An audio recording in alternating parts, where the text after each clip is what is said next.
یہ مسجد تعمیر کی گئی اس کا نام ہی رحمت للعالمین کی طرف اسی لیے منسوب کیا گیا کہ سب کی نیت یہ تھی کہ ایک مسجد ہو جس کے ذریعے ہم رحمتیں بانٹیں. کوئی بھی شخص اگر تھکا ہے، دن بھر کا تھکا ہوا ہے، محنت مزدوری کر رہا ہے، دوپہر ہوئی تھک گیا، وہ مسجد رحمت للعالمین میں آ جائے. یہاں پہ آرام گاہ موجود ہے. ہر مسجد کے باہر ایک تختی لگی ہوئی ہوتی ہے جس میں لکھا ہوا ہوتا ہے مسجد حنفی بریلوی، دیوبندی، اہل تشیع اور بہت سارے مسالک کے نام لکھے ہوئے ہوتے ہیں. یہ مسجد کون سے مسلک کی ہے؟ بسم اللہ الرحمن الرحیم. السلام علیکم، میں ہوں خرم ابن شبیر اور آپ دیکھ رہے ہیں نور میڈیا چینل. مسجد رحمت للعالمین کے حوالے سے سوشل میڈیا پہ ویڈیوز وائرل ہو چکی ہیں. یہ صرف ایک مسجد ہی نہیں بلکہ پورا ایک سسٹم ہے. یہ سسٹم کیسے پایہ تکمیل تک پہنچتا ہے، اس کی بنیاد کیسے رکھے گی، اس حوالے سے گفتگو کرتے ہیں جناب محترم عبید الرحمن صاحب سے. السلام علیکم سر. وعلیکم السلام ورحمۃ اللہ. سر پہلے بتائیے گا کہ یہ مسجد کا آئیڈیا کہاں سے ہے؟ ہمارے ہاں جو مساجد ہیں اس کا ایک ٹپیکل آئیڈیا ہوتا ہے مسجد میں نماز پڑھی اور گھر چلے گئے، لیکن یہ ایک پورا سسٹم سا بنا ہوا ہے. اس کا آئیڈیا کیسے آیا اور یہ کب سے آپ نے سٹارٹ کیا؟ یہ آئیڈیا کوئی نیا نہیں ہے، یہ کوئی پہلی دفعہ ایسا نہیں ہو رہا، بلکہ اگر ہم رسول اللہ صلی اللہ علیہ وسلم کی مسجد کو دیکھیں تو وہ مسجد ایسی ہی تھی. ہم نے جو اپنی مساجد کا حال کر رکھا ہے وہ رسول اللہ صلی اللہ علیہ وسلم کی مسجد سے بالکل مختلف ہے. ہم اس لیے حیران ہوتے ہیں کہ ہم جس ماحول میں جی رہے ہیں اور جس طرح کی مساجد میں ہم جاتے ہیں وہاں پہ نماز تو ہے، لیکن رسول اللہ صلی اللہ علیہ وسلم کا وہ نظام، ان کی مسجد کا وہ نظام جس کے ذریعے صلاۃ کے ساتھ فلاح بھی عام ہوتی تھی، وہ ہماری مسجدوں میں نہیں ہے. رسول اللہ صلی اللہ علیہ وسلم کی مسجد کو تلاش کیجئے، احادیث کی کتابوں کا مطالعہ کیجئے، وہاں پہ نظر آئے گا کہ ایک بیٹی کو حق مل رہا ہے، ایک زخمی وہاں پہ اس کی تیمارداری ہو رہی ہے، لشکر وہاں سے روانہ ہو رہا ہے، فیصلہ وہاں پہ ہو رہا ہے، صلح وہاں پہ ہو رہی ہے، تعلیم کا عمل وہاں پہ جاری ہے، مریض وہاں پہ آ رہے ہیں، پریشان حال وہاں پہ بیٹھ کے دعا کر رہے ہیں. مسجدیں سہارا تھیں، مسجدیں مرکز تھیں، محبت کا، رحمت کا، اخوت کا، تعاون کا.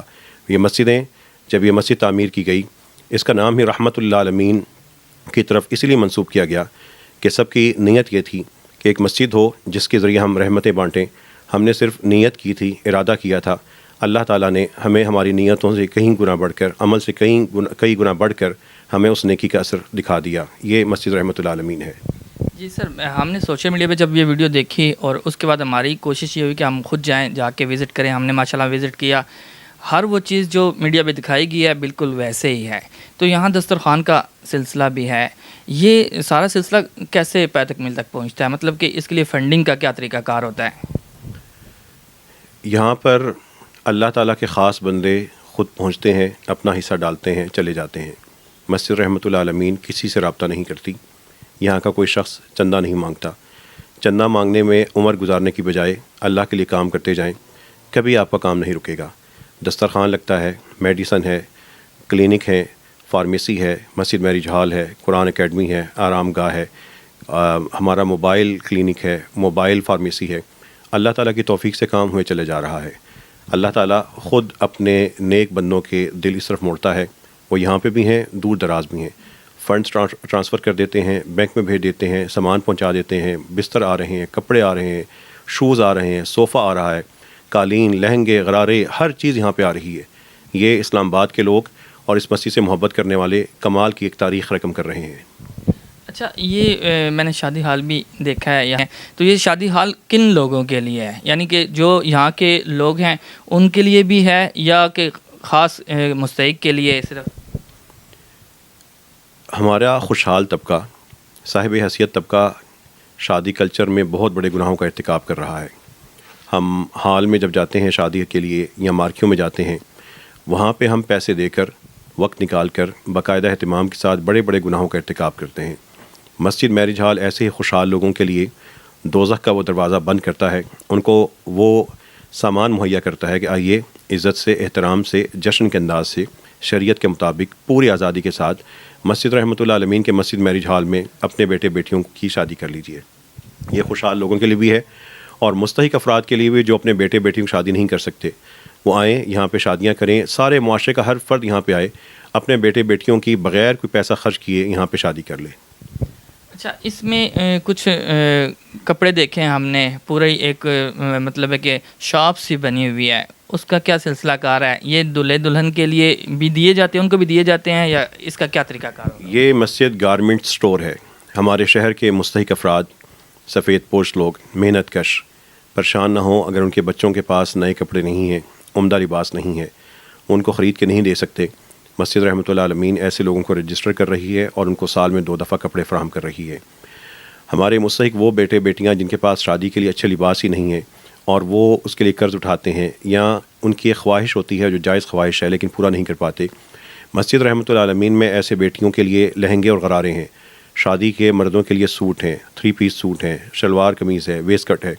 یہ سب چیزیں اسلام آباد کے شہری مسجد رحمۃ اللہ عالمین کو بطور امانہ جمع کرواتے ہیں.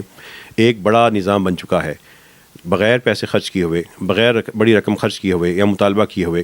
یہ ایک ایسا شاندار نظام ہے کہ ہم اپنے شہر میں کسی کو پھٹے کپڑوں کے ساتھ اب نہیں رہنے دیں گے. ہم کسی کو آسودہ حال، جو ہمارے کوئی بھی ایسی ماں جو آسودگی دیکھنا چاہتی ہے، اپنے بچوں کو عید پہ نئے کپڑے بھی نہیں لے کے دے سکتی، مسجد اس کو کپڑے دے گی. مسجد سب کچھ کر سکتی ہے، بڑی مساجد کو کرنا ہوگا. مسجدیں سب سے بڑا ریلیف کا نظام ہے، ہمیں یہ براہ راست ریلیف فوری طور پہ سب کو دینا ہوگا. اچھا سر، ایک بتائیے گا کہ یہ کتنا عرصہ ہو گیا اس کو، اس سسٹم کو سٹارٹ ہوئے؟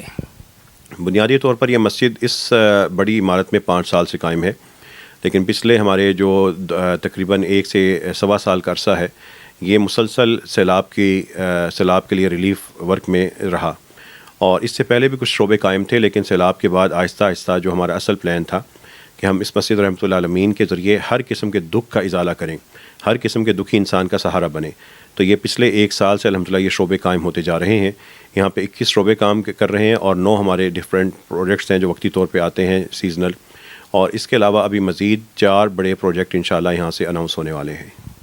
جیسا ایک منفرد سا سوال ہے آپ سے کہ ہر مسجد کے باہر ایک تختی لگی ہوئی ہوتی ہے جس میں لکھا ہوا ہوتا ہے مسجد حنفی بریلوی دیوبندی اہل تشیع اور بہت سارے مسالک کے نام لکھے ہوئے ہوتے ہیں.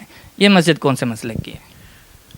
جس طرح رسول اللہ صلی اللہ علیہ وسلم کی مسجد کے باہر کوئی تختی نہیں تھی، کسی ذات کا نعرہ نہیں تھا، اسی طرح اس مسجد کے باہر بھی کوئی تختی نہیں ہے، کسی ذات کا نعرہ نہیں ہے. ہم سب فقیر ہیں، اللہ کی رحمت کے فقیر ہیں، اور یہی تختی ہمارے دلوں میں ہے. ہمیں جن کے دلوں میں کوئی تختی لگی ہو ان کو دیواروں پہ تختی لگانے کی ضرورت نہیں ہوتی.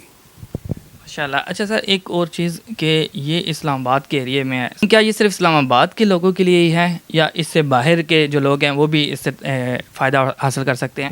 جو یہاں تک پہنچ سکتا ہے، یہاں پر نظام موجود ہے، کلینک کا، فارمیسی کا، گارمنٹ سٹور کا، شوز سٹور کا، قرآن اکیڈمی کا، میرج ہال کا. ہم نے نظام بنا دیا ہے. نظام میں جو بھی آئے فائدہ اٹھائے اور چلا جائے. یہ پورے پاکستان کے لوگوں کے لیے علاج کے لیے ٹیلی میڈیسن سینٹر ہے. اس لیے جو یہاں کے لوکل لوگ ہیں وہ براہ راست فائدہ اٹھا سکتے ہیں. جو دور کے لوگ ہیں وہ ہمارے ٹیلی میڈیسن سینٹر کے ذریعے اپنی ہی چارپائی پر، مریض کی چارپائی پر اپنے مریض کا چیک اپ کروا سکتے ہیں، علاج کروا سکتے ہیں. یہ جو چیک اپ کرواتے ہیں اس کے ساتھ جو میڈیسن ہوتی ہے کیا وہ بھی یہاں سے مہیا کی جاتی ہے؟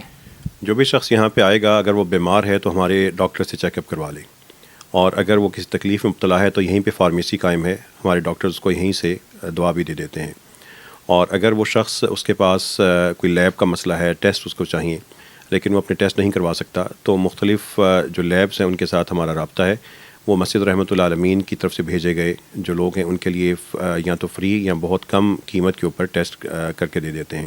اس طرح یہ فوری طور پہ میڈیکل ریلیف کا ایک سسٹم بن چکا ہے. اچھا سر، باقی مساجد میں تو ایسا ہوتا ہے جی کہ نماز کے بعد تالا لگا دیا جاتا ہے. یہاں میں نے آرام گاہ کا بھی دیکھا ہے، تو کیا وہ مسافروں کے لیے ہے اور کیا وہ رات بھی اسٹے کر سکتے ہیں؟ کوئی بھی شخص اگر تھکا ہے، دن بھر کا تھکا ہوا ہے، محنت مزدوری کر رہا ہے، دوپہر ہوئی تھک گیا، وہ مسجد رحمۃ اللہ عالمین میں آ جائے. یہاں پہ آرام گاہ موجود ہے. یہاں پہ آ کے بغیر کسی کے خوف کے، کسی کی ڈانٹ کے یہاں پہ آئے، آرام کرے، اعتکاف کی نیت کرے، ثواب کمائے اور خوب اپنی نیند پوری کرے.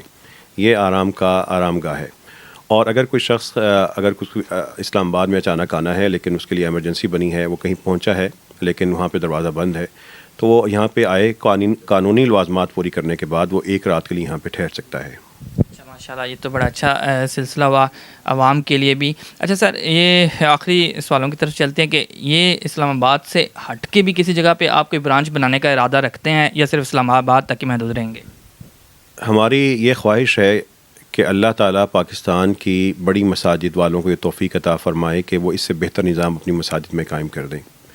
اللہ تعالیٰ کی طرف سے کوئی ایسی نیکی ہمارے مقدر میں ہوئی تو ہم بخوشی دوسرے شہروں میں بھی کام کریں گے اور اسی طرح کی مساجد قائم کر سکتے ہیں.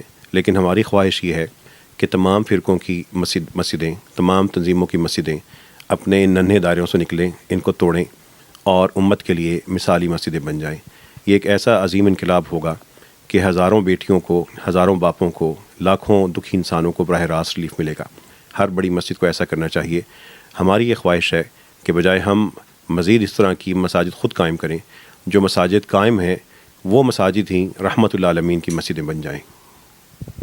اچھا سر، لاسٹ سوال کرتے ہیں کہ یہ جو سسٹم بنا ہے آپ کا، میں نے مطلب پاکستان میں کہہ لیں یا زیادہ میرا اتنا سفر بھی نہیں ہے یا میری اتنی ایج بھی نہیں ہے، لیکن میں نے پہلی دفعہ دیکھا ہے اتنا اچھا سسٹم، پہلی دفعہ دیکھا ہے. کیا اتنا اچھا سسٹم بنانا اتنا مشکل ہے کہ لوگ اس طرف آتے نہیں ہیں، باقی کاموں کی طرف جاتے ہیں؟ آئیے سسٹم بنانے کا میں آپ کو طریقہ بتاتا ہوں یہ کتنا مشکل ہے. دسترخوان کا نظام بناتے ہیں. ایک دن ظہر کی نماز سے پہلے ہمارے سارے سٹاف کا کھانا تیار ہو رہا تھا. میں نماز پڑھانے کے لیے جب مسجد کی سیڑھیاں چڑھ کے اوپر گیا تو اقامت کے وقت میں نے محسوس کیا کہ میرے پیچھے کھڑے ہونے والے نمازیوں میں سے کچھ نمازی تھکے آ رہے ہیں، نڈھال سے آ رہے ہیں. ظاہری بات ہے دوپہر کا وقت تھا. میرے دل میں احساس ہوا یہ مزدور ہیں، بھوکے ہیں، ڈرائیور ہیں، بھوک کی حالت میں ہیں. میں نے نماز پڑھانے کے بعد جو کھانا اپنے سٹاف کے لیے اور اپنے لیے رکھا تھا وہ اٹھا کے مسجد کے باہر صحن میں رکھ دیا، فٹ پاتھ پہ رکھ دیا کہ پہلے یہ لوگ کھانا کھائیں گے پھر ہم کھانا کھائیں گے. وہ 12 لوگوں کا کھانا تھا.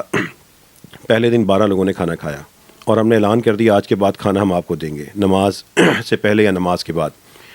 دوسرے دن 30 لوگ تھے اور اس کے بعد آج 2 سال مکمل ہو چکے ہیں. نہ مجھے حساب کرنے کی ضرورت پیش آئی، نہ میں نے کبھی سوچا کہ کتنا خرچ ہوگا، نہ کتنے لوگ آئیں گے. اللہ کی مخلوق ہے، آتی ہے اور ایک کام شروع ہو چکا ہے. اس کے لیے فنڈز نہیں، اس کے لیے بلند جذبے درکار ہیں. آپ اللہ کا نام لے کے اس راستے پہ چل پڑیں، دیکھیے اللہ تعالیٰ کیسے آپ کی ساری مشکلیں دور کرتا ہے. دوسرا بڑا نظام جو مسجد میرج ہال کا ہے، ایک خاتون اسی دفتر میں مجھ سے مانگنے کے لیے آئی، بڑی خوددار باپردہ عورت، گھروں میں کام کرنے والی لیکن رزق حلال کمانے والی. آ کے کہنے لگی میری بیٹی کی شادی ہے، مجھے زکوٰۃ میں سے مدد کر دیجیے. مسجد کا جو ماہانہ چند ہزار روپے فنڈ تھا ان میں سے میں نے 5,000 اس کو دے دیا. اور جب وہ جا رہی تھی تو میں نے سوچا کہ میں نے اس کو 5,000 دے کے ٹالا ہے، اس کے مسئلے کا حل نہیں نکالا. امام کے شایان نشان یہ ہے ہی نہیں کہ لوگوں کو ٹالے، اس کو مسجد کا پورا اپنے لوگوں کا حل نکالنا ہوگا. حل کیا ہوگا اللہ تعالیٰ نے ذہن میں ڈالا. ہم نے اسی جو ایک آپ نے میرج ہال دیکھا ہے جو ہمارا اصل میں لیکچر ہال تھا، وہاں پہ کرسیاں رکھیں، بوفے کے سسٹم لے کے آئے، رکھ دیا اور اعلان کر دیا اسلام آباد کی کوئی بھی مستحق ماں آج کے بعد اپنی بیٹیوں کی شادی کے لیے قرضے نہ اٹھائے، مجبور نہ ہو. آئے اس کے پاس بیٹھنے کی جگہ نہیں ہے، نا اس کے پاس مارکی یا ہوٹل کا کرایہ نہیں ہے، وہ کھانا کھلانے کے پیسے نہیں، یہ ہم خود پورا کر دیں گے. مسجدیں بغیر خرچ کیے ہوئے پورے کر سکتی ہیں. اب آپ یہاں پہ سینکڑوں بیٹوں کو لے آئیں، ان کے لیے ہمیں پیسوں کی ضرورت نہیں ہے. ان کے لیے ہال موجود ہے، کراکری موجود ہے. اگر وہ صاحب حیثیت ہیں اتنا کر سکتے ہیں کہ اپنے مہمانوں کو کھانا کھلا لیں، خود کھلا لیں. اگر نہیں کر سکتے، مسجد رحمت العالمین ایک قافلہ رحمت بن چکی ہے. ایک قافلہ رحمت اپنی بیٹیوں کے لیے، اپنے بیٹوں کے لیے شاندار طریقے سے کھانا پکوا کے ان کی شادی کر دیتا ہے. یہ ہے کل حقیقت اس نظام کی. اب آپ سمجھ لیں کہ کتنا مشکل ہے، کتنا آسان ہے. بہت شکریہ سر. اور اسی گفتگو کے ساتھ اجازت چاہیں گے. ہم نے جب سوشل میڈیا پہ یہ دیکھا تھا تو ہم نے کہا کہ خود جا کے دیکھیں گے، تحقیق کریں گے اور پھر اس کے بعد اس کے حوالے سے ویڈیو بنائیں گے. تو ماشاءاللہ جو چیزیں ہم نے سوشل میڈیا پہ دیکھی بالکل 100% وہی ہیں اور ہم نے خود کور کی ہیں ساری. تو ہم بھی چاہتے ہیں کہ جس طرح مسجد رحمت للعالمین اسلام آباد میں ہے، اس طرح ہر مسجد جو ہے وہ مسجد رحمت للعالمین بنے. اجازت چاہیں گے، انشاءاللہ پھر اگلے پروگرام میں ملیں گے آپ سے. اللہ حافظ.